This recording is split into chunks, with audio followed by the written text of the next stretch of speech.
Hi, I'm Joseph Mintzlerich, Katy Christian Magazine. We just want to invite you to our next chamber breakfast meeting.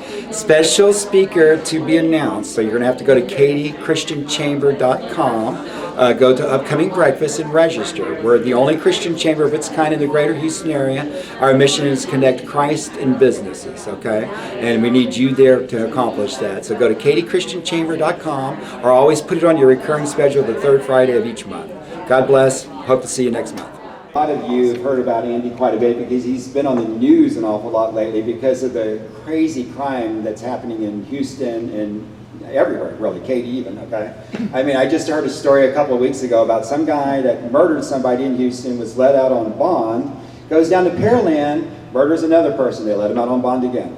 And this is how it's turning into this day and age. It's crazy out there. And Andy's going to be able to talk about this. I was able to meet him in person for the first time, I guess about a month or so ago, over at HBU, Houston Baptist University, where they're doing a crime initiative and they're starting a cutting edge technology that could be the model across the nation. And I'm going to let him talk about this a little bit more. So thank you, Andy, for speaking today. And come on up.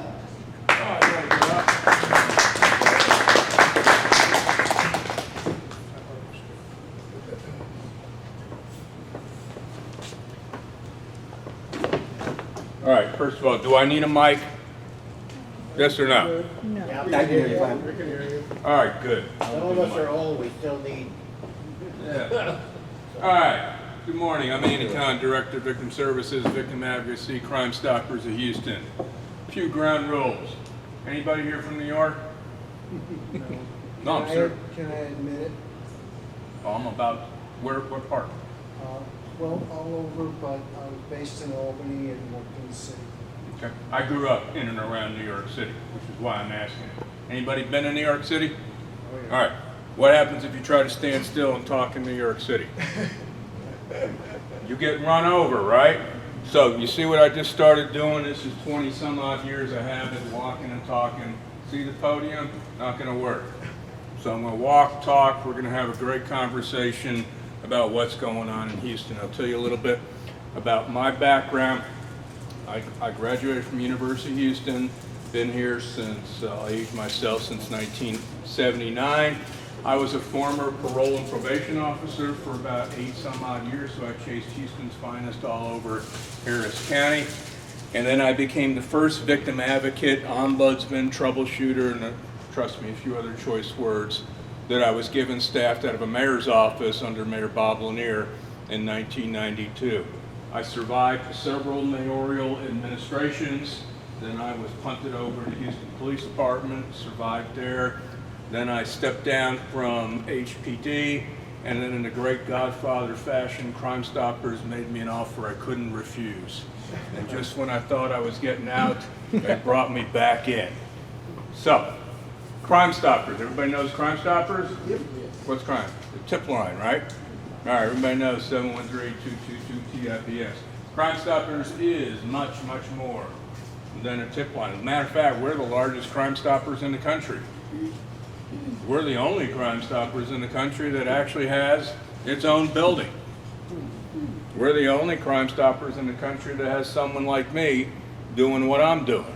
So you're truly blessed in Harris County to have such an organization to do this. We are a 501c3. We are a nonprofit. Many people assume we're part of law enforcement. Obviously, we work very closely with law enforcement, but we survive on grants, donations, galas, all sorts of interesting events that we do.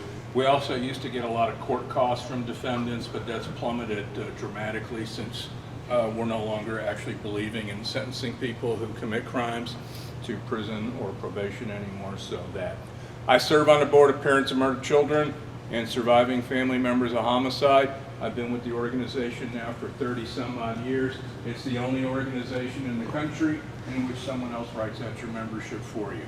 No one wants to be a part of it, but we're proud and honored that we have one of the most active chapters in the country, and we meet at Crime Stoppers. Anybody is welcome to attend. If you follow me on social media, you'll know I always post when the meetings are. It's very simple. We meet the second Tuesday of every month from 7 to 9 at Crime Stoppers. So we just had our last meeting as well. I also serve on the board of Texas EquiSearch. I'm sure many of you here are familiar with them on the search and rescue organization as well. My spare time, I referee high school basketball. I've been a high school basketball referee for 28 some odd years. More importantly, I've never missed a call, so that's pretty cool. It's a true story. It is, because the media said, have you ever missed a call? And I said, no. So there. Yeah, there you go. Yeah, I mean, it's real simple. You ask me and I tell you that. So it's, like I said, on my staff consists of me. We get along real well. They're very subservient, and my agenda gets followed to the T. Since I started doing as a victim advocate for over 30 some odd years, I've done 26 pieces of legislation. I've always been in the perspective anybody can yell and scream about the injustice of the world. I would much prefer to find a solution and or remedy, and one of the ways we do that is we find glitches in the system and we get bills drafted and we get them passed on that. Crime victims are the only unwilling participants in the criminal justice system, right? Everyone else chose their role, right?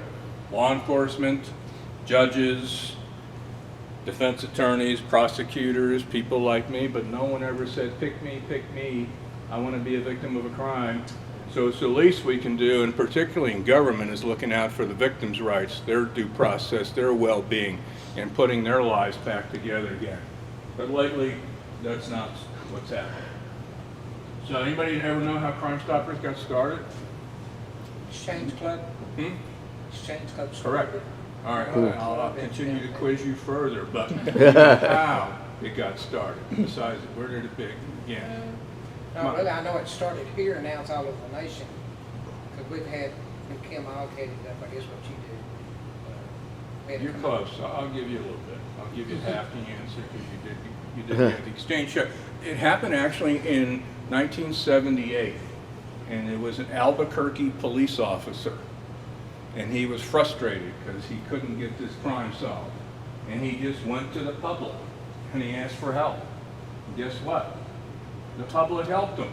They called in, and he just figured, hey, this worked. Maybe it'll work on others.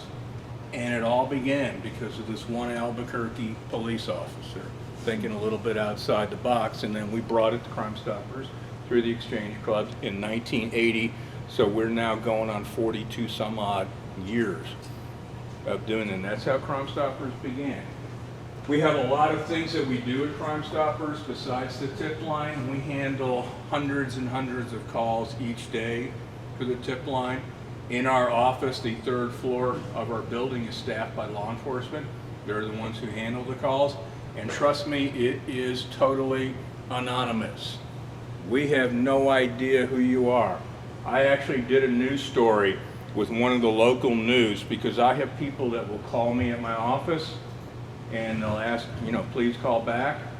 And I'm waiting going, where's your number? Because they assume that we have caller ID. We don't. So we actually did a story showing where we called into my office and you have a close-up of the phone going, there's no number. We don't know who you are. So you can submit a tip 3 ways. That's a really good picture of me. Are you sure? I must have been a great camera angle. On that day. So you can submit a tip online, you can submit, we have mobile apps and all this good stuff. So we try to get the message out there. Most felonies, it's an up to a $5,000 reward on any felony. And then we also have cases in which we enhance rewards. And the way we enhance rewards is through contributions by businesses, elected officials, or concerned citizens and the family. So you'll see at times where we say we're announcing an increased reward. And it works. And we do it, and we've solved some of the most some of the ones that are in the news. You might remember there was an off-duty police officer from New Orleans that was just sitting outside with his friends at a Grotto restaurant in the Galleria area. Guys came up, jacked him, shot and killed him for his jewelry, and eventually a Crime Stoppers tip led to his arrest on that. So. And I can go on and on about all the different Crime Stoppers tips. So we're effective, We're out in the community. We have a Safe Community School Institute where we go into all the schools in Harris County. And as a result of our efforts, we have actually confiscated over 250 weapons through tips when we go into schools. So we get into that, we get into the human trafficking issues, and then we do what I do as well. So, what's going on in Harris County, right? I've been doing this over 30 years. I've not seen what I'm seeing, and I've seen a lot. Been there, done that. Homicide rate in Harris County has gone up 70% since 2019. We're at numbers that we've never, I can't even keep up. It's that, and I thought 2021 was bad, and I was going, maybe 2022 will be better. I'm, sadly mistaken on that issue as well. So what I've been seeing here, 2018, I started noticing that there were a lot of defendants who were charged with murder in Harris County that were out on multiple felony bonds, or they were out on a felony PR. Anybody know what a PR bond is? You don't put any money down. It's just your word, basically, right? Called a personal recognizance bond, which means that you're under your honor system. Also, hold it, before I go any further, talking about the bond issue, is there anybody here currently on bond? You sure? I don't like to make presumptions. I don't know. Okay, good. I feel more comfortable talking about anybody here that should be on bond. Probably even better. Anybody I call the tip line on that one? Anybody currently wearing an ankle monitor? I'd like to invest in bonds. Hold on, I gotta actually adjust mine. All right, good. We're good. All right, so now I feel more comfortable when we're talking about some of these issues as well.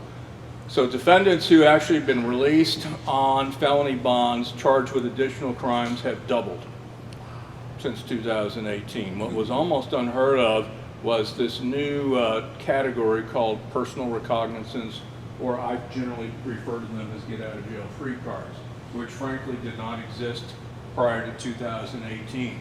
The number of defendants charged with violent crimes such as murder, aggravated robbery, who were getting PR bonds quadrupled since 2018. What was almost unheard of is defendants actually getting out on bond on capital murder.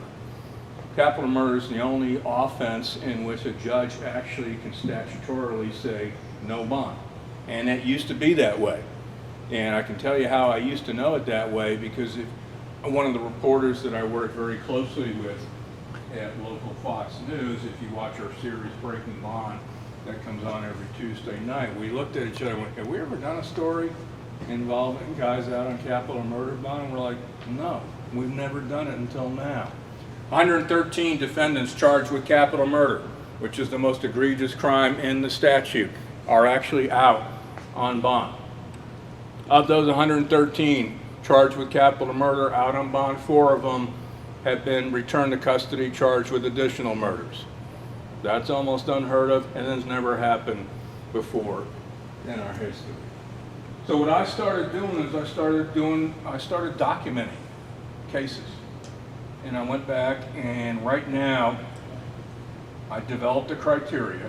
I'm up to 170 people in Harris County who have been allegedly murdered by a defendant released on more than one felony bond, or a get out of jail free card, or they were on bond and they forfeited their bond, meaning they were a fugitive in action. And that's over a several year period. Of the 170, 132 since 2020.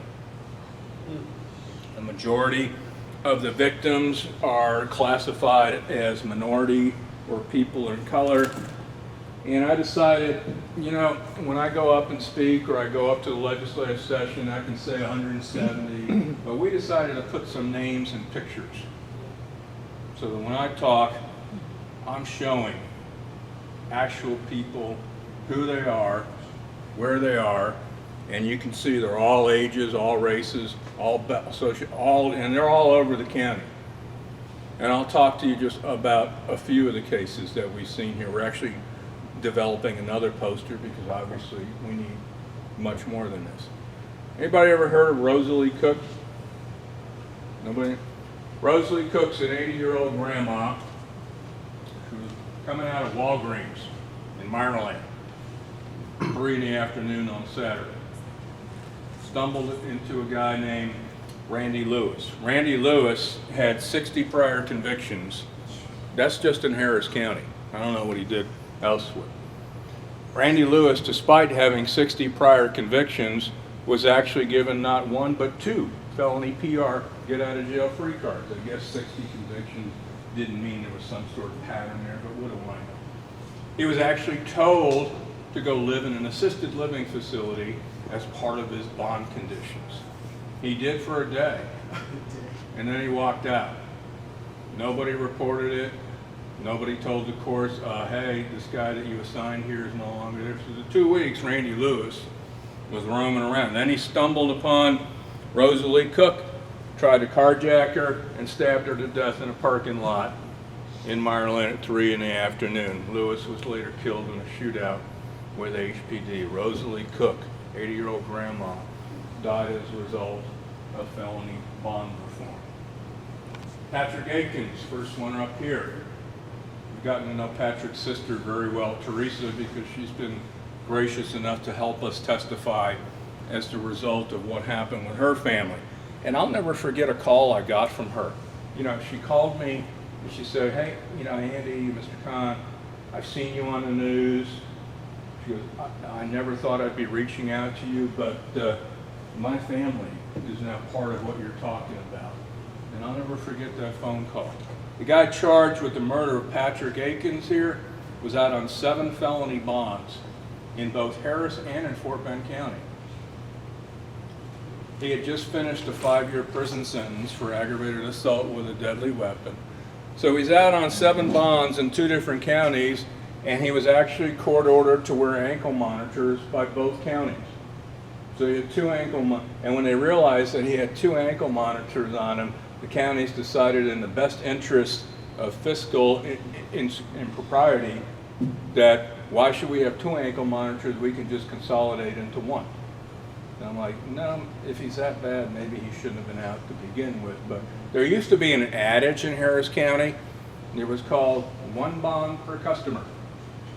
Meaning if you were out on bond and you were charged with another crime, guess what? You weren't getting out again. Because obviously if you're on bond and you're charged with an additional crime, it's kind of a violation of your bond conditions. You know, but, you know, maybe I interpret things a little bit differently than most people as well. Anybody here watch local Fox News in the morning? All right, do you know who their weatherman is? Can I say weatherman here? Do I have to say weather person? Yeah, Weatherman. Or whether he, she, it, this, that, this? I'm fine, no one's gonna blast me. Yeah, you're good. If I say, well, okay, good. I don't know anymore. You know, you never know what you say that might offend somebody, or they might take me to task for doing it. Weatherman, Mike Iskovich. You ever see Mike Iskovich on the news? That's his dad. Mike keeps it close to his vest, but he allows me to do this. That's his dad, Stanley Iskovich, who was an 80-year-old Air Force veteran who was just walking in the neighborhood. The guy shot and killed him. The guy that shot and killed him was out on a felony PR bond.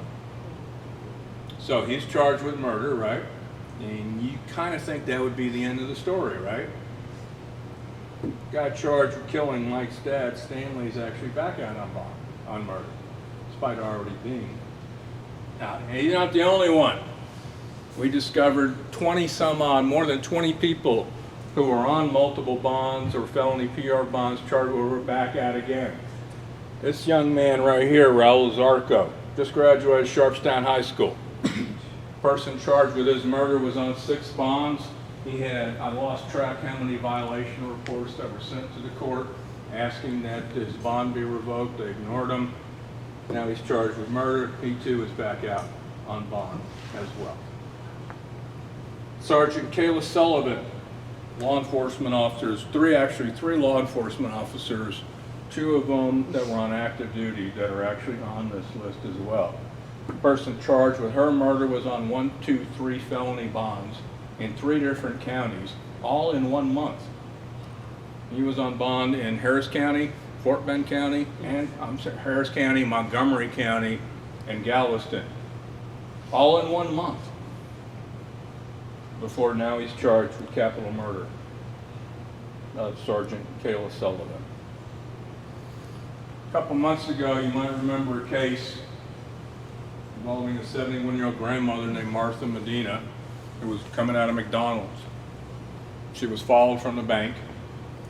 People waited for her to leave McDonald's and tried to carjack her and then killed her. One of the defendants charged with her capital murder was on bond for capital murder at the time. So it's happening all over the county. And we just decided at Crime Stoppers that it was imperative for everybody to know what was going on. We brought this to the public's attention in October of 2019. And that's a key time period. And the reason I'm saying that is that we sent out the alarm in October of 2019, well before you ever heard of the term COVID. COVID became a very easy, convenient excuse for officials to blame. As a result of the pandemic, crime went up, and no, we're actually on the record with the HPD and the District Attorney's Office of sending the alarm well before we knew this was happening. I tried to present some of my findings to Commissioner's Court. I was invited actually by Commissioner Cagle to kind of let everybody know what was going on. As you can well imagine, I was received by some, others I was very rudely dismissed. But on a positive note, one of the commissioners gave me a cool, catchy nickname, and they called me an axe-grinding fearmonger. So we've kind of embraced it. Say that 3 times fast. You know, and we're actually putting shirts together with my picture with an axe going axe-grinding fearmonger as a fundraiser in itself. You know, obviously we were proven to be correct. I mean, even yesterday, and it caught my attention, Harris County Judge Lena Hildago quoted in the Chronicle saying, "We're releasing too many offenders who are then charged with additional crimes." And I'm going, whoa, wow. First of all, welcome to the real world. Second of all, does that mean we're vindicated from some of the stuff that you spewed at us, claiming we were seeking splashy headlines and we were just, you know, using these as talking? No, they're real, and they're real people. And it's happening. And I'll tell you another story. And this got a lot of national attention. We had a guy who was charged with capital murder, it was home invasion in the Greenspoint area.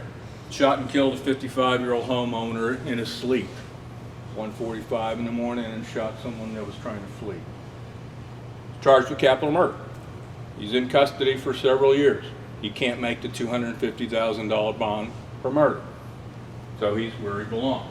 While in jail, he gets charged with felony harassment of a public official, which means he did some things he shouldn't have done to one of the jailers.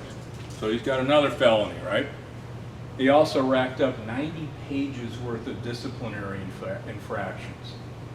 So that's kind of an indication of his behavior, right? Mm-hmm. I would think. The 351st District Court judge, for whatever reasons, decided to reduce his bond from $250,000 to $50,000, despite having an additional charge, despite having 90 some odd infractions. So he gets out on the $50,000. You can make that.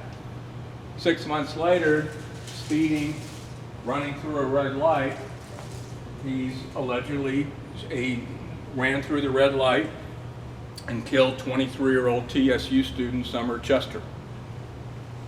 Summer Chester paid the ultimate price, just like so many others, for that boondoggle decision that was made. And I'll take this all the way to my grave. That decision to reduce the bond, despite having additional record charges and infraction, cost her her life.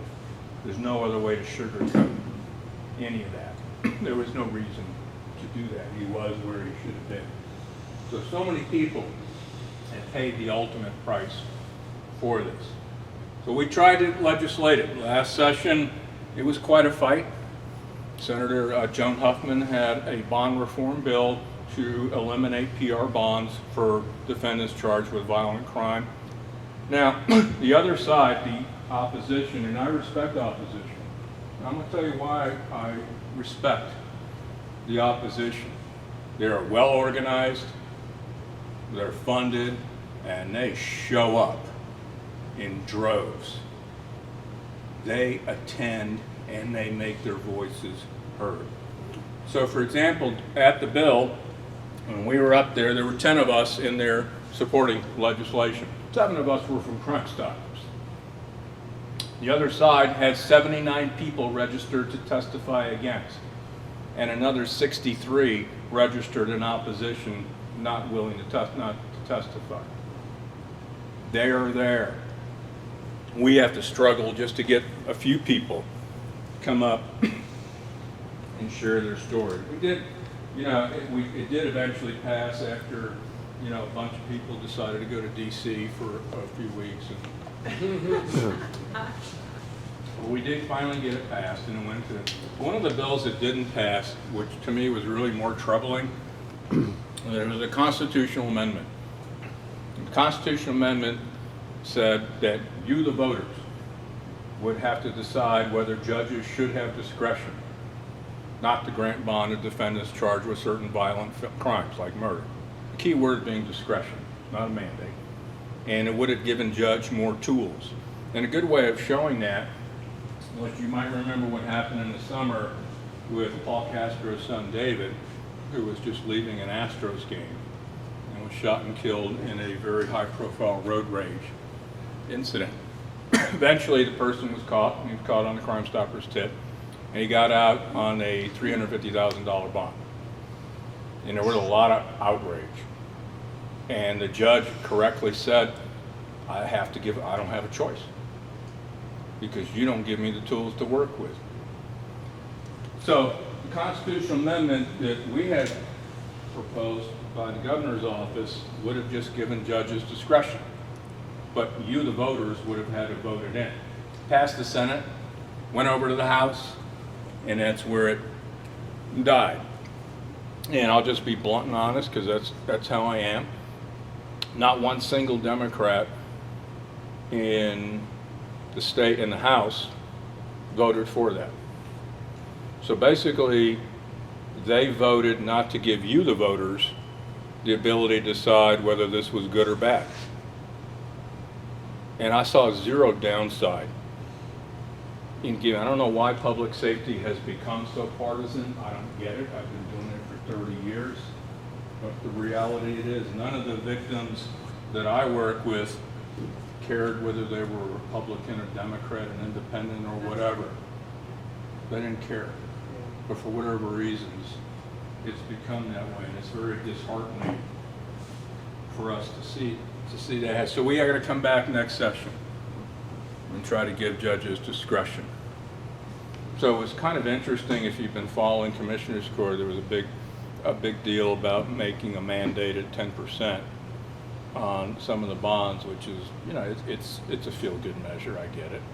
Is it going to do anything in reality? No. But it's interesting to see those who were pushing it were the same ones who were opposing everything that we were doing. So it's kind of interesting to watch some of the hypocrisy. And maybe, I don't know, maybe there's an election. Is there an election going on? I don't know, maybe that's it. I don't know, maybe I'm just a New York cynical person that, walks around doing this stuff. But it's fascinating to watch some of the stuff that's going on right now. But the bottom line is that crime is issue 1, it's issue 2, it's issue 3, it's issue 999 in this upcoming election cycle. And you have got to get involved. When I spoke a few months ago, they asked me to come speak to, they called it a millennial group, which means that nobody has my hairstyle, but it was kind of fun. But there was 60 of them, and God bless them, there's 60 people there, and I give them all the credit in the world. And I asked them a very simple question. I said, who is your state representative and who is your state senator? Not one person had a clue. Nobody. And finally this young lady goes, Ted Cruz? No, that's... And one said, Lizzie Fletcher? No. And I said, no offense, but you just proved my point. You don't have a clue what's going on.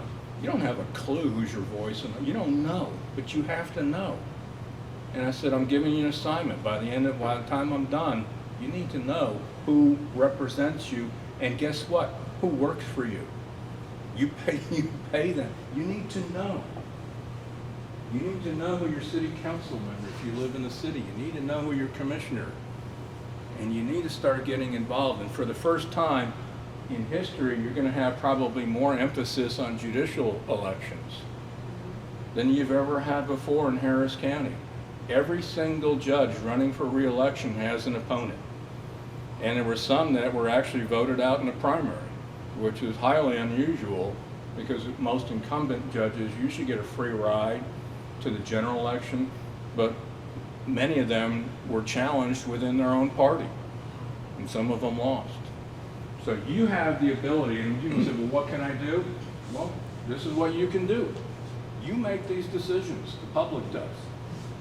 And if you like what's going on, you can continue the status quo. If you don't like what's going on, you will have the opportunity to make changes. One thing I've learned... Running against judges. We had got 87 people. Harris County. Yeah. So every judge has an opponent this time. If you watch our segments on Breaking Bond, which is kind of inane that we actually have a title called Breaking Bond, but every Tuesday night at local Fox News, we run segments, and then we do a live stream at 3, and a lot of times we've had people that are running, we've actually had them on as guests, and we invite everybody. We invite the incumbents as well to come join us, because we need, my question is, I just want to know why you're doing this. Give me a rationale. I can respect you if you stand and tell me why you think this is in the best interest of public safety. We did one story with a guy who was on 12 bonds for aggravated robbery with a deadly weapon. Now, first of all, dude, you're not very good at what you're doing because you keep getting arrested, and obviously you do need a new career. But in order to rack up 12 bonds for it, you have to be out here to do it. You got to have help doing it. And we just asked him, when is enough is enough? And he said, I don't have that luxury of saying, I have to, by statute, give a bond, and I have to make it so that I'm going. I think sometimes when you're looking at these, I think public safety has to supersede. You can't just keep, and you know what? You're not doing these guys any favors. And I'll give you an example. The person charged with the murder of Officer Brewster in the Grotto case, he was 19 years old. 19 years old, Frederick Jackson. He was out on 5 felony bonds in 2021. And like I said, in order to get that, you got to be out here. Do you think you did this 19-year-old any favors by continually releasing him when it was fairly obvious that there was a pattern going here? Because guess what? Now you got a 19-year-old that's looking at a potential death sentence or life without parole. Did you do him a favor? I would argue no. You didn't. He was better off where he was. Now look, his life, basically his life is over as well. So you've got, there's a lot of things that are going on right now. One thing I've done as an advocate, when you advocate on behalf of one faction, you will generally infuriate the other faction. That just comes with the territory. So, during my tenure, I've been sued, I've been picketed, which was kind of cool to see my name on a picket sign, but because I have a work sense of humor on it as well. I've had to file 5 terroristic threat charges, and people were going to do various things to some of my bodily parts. But that just comes with the territory. So what I tell families is we try to take negatives and turn them into positives. I can't go back and change what happened to you or your family, but we try to make things better for others to come along. and you've achieved a lasting legacy. And that's always been my mantra as a victim advocate. And I'll leave you with this one last thought. Talk or have a question. Anybody seen the movie Gladiator? Yeah. All right, there's a great line in the beginning of the movie, and I use this because I'm kind of the equivalent of Maximus if I just won't die. But he's talking to his troops, and he says, what we do in life echoes in eternity. And that's what I try to do as a victim advocate. So, appreciate your time. We have time for a couple of questions, but keep the questions short. Dag? Question number one, what can we do specifically? Do you have a list of actions we can do? Yeah, I mean, if you just go to our Crime Stoppers website, you'll see all sorts of things. There's another group that's kind of splintered off. It's called Citizens United Against Crime. And they're the ones that you'll be starting to see more and more prominently, specifically talking about judicial races as well. And question number two, why does the judges feel like they don't have a choice? Well, because constitutionally, you have to give a bond, with the exception of capital murder. And that's why we tried to push that to give them. Now, we also are open, and this is where we disagree. I mean, you can revoke somebody's bond, but they're not apt to do that. It's a whole different mindset, quite frankly, that you're seeing right now than we've not seen before. And hence, this is why I've always said one of the major factors of our rising crime rates is a revolving door at the courthouse. And I'll dare anybody to, fight with me on that, because I'll Just go vote. pretty much, yeah. Susan? Is it the judges that are doing it, or is it the lawyers that are? Judges are where the buck stops. Okay, but They make And final why? decisions. I mean, it just seems weird that if you have 4 or 5 bonds already, I mean, I know if it was me, if I was getting in trouble, I would be in jail for stealing a pencil. You know what I mean? So what's propagating It's a it? mindset. The mindset, of course, is you're innocent, and just because you're charged doesn't mean, So you're the innocent idea- until, so, and our position is we have no problem with someone getting a bond. I get it, that's fine. Where we do draw the line is what we're seeing with repetitive, where it's a repeated Okay. pattern, and that's where we draw the line. Wayne? Yeah, I just want to say, we really appreciate the efforts that you put forth on the media. We live in Fort Bend County predominantly, but we keep our eye on what's going on in Harris County. And it's even true here in Fort Bend County, I gotta say. But what I wanted to also say, this is a Christian organization. And just like Mr. Kahan said, do you know who your senator is, your local senator, or your local representative? If you don't, you need to. We as Christians have a responsibility to participate in the government. And that means voting on judges and the various other departments we've got. And Commissioners, too. It's commissioners, absolutely. Especially commissioners. School board. Go to your school board. If you don't know who your school board is on your school board, you better start looking at that, because that's a big deal. Starting at a young age, and I'm afraid our education system is getting cattywampus. Last question. Dalit? I'll go one more after that, Andy. Dalit? Mr. Kahan? Yep. Just 2 questions. Illegals, the illegal immigration, the broken system we have, has that contributed to the escalation in crime? And if not, what is currently contributing to this escalation since 2019? I can tell you the cases that I look at, very few persons who are not residents in the country are charged. But again, I'm just looking at some of the higher cases as well. I mean, very few, to be frank with you. But why do we have this surge since 2019? You have a different mindset that took over. That's why you had everything changed.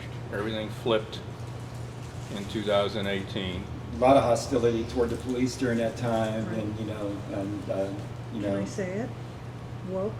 Yeah. Pretty much, yeah. Andy, So- last question. Yeah, I just had, so in reading different books and whatnot, you have 2 narratives that are being pushed. Correct. One is that man is inherently good, which is coming from the left, and they blame the problems on Christianity. So our God says that man's heart is evil and that we are redeeming. So these people that are let out on bond are a product of society, so they don't get the blame. It's the system. They become basically a victim. They're Yes. categorized, the defendants and those who commit crimes are now categorized as victims because they're victims of society and they're forced to do what they do on that as well. So yeah, it's you have two different opposing sides that are clashing. You know, my position is, you know, yeah, in a real utopian world, it would be great, but that's not reality that we live in. And you're seeing it every day. And the reality is there's some evil people out there in this world. That's just reality. The quicker you recognize it, the better off you are. There are people, and right now crimes are, if you look at strictly economics, it's risk versus rewards. There's very little risk, particularly those who commit property crimes, like your catalytic converters. Because even if you're caught, it's, quote, a nonviolent crime, and you're back out. So the rewards are plenty. Yeah, those things are worth a lot of money. They are. So. Our pastor got one stolen when he was at a campaign event. We're going to go ahead and stop there. Thank you, Andy, for speaking with us today. Everybody grab your...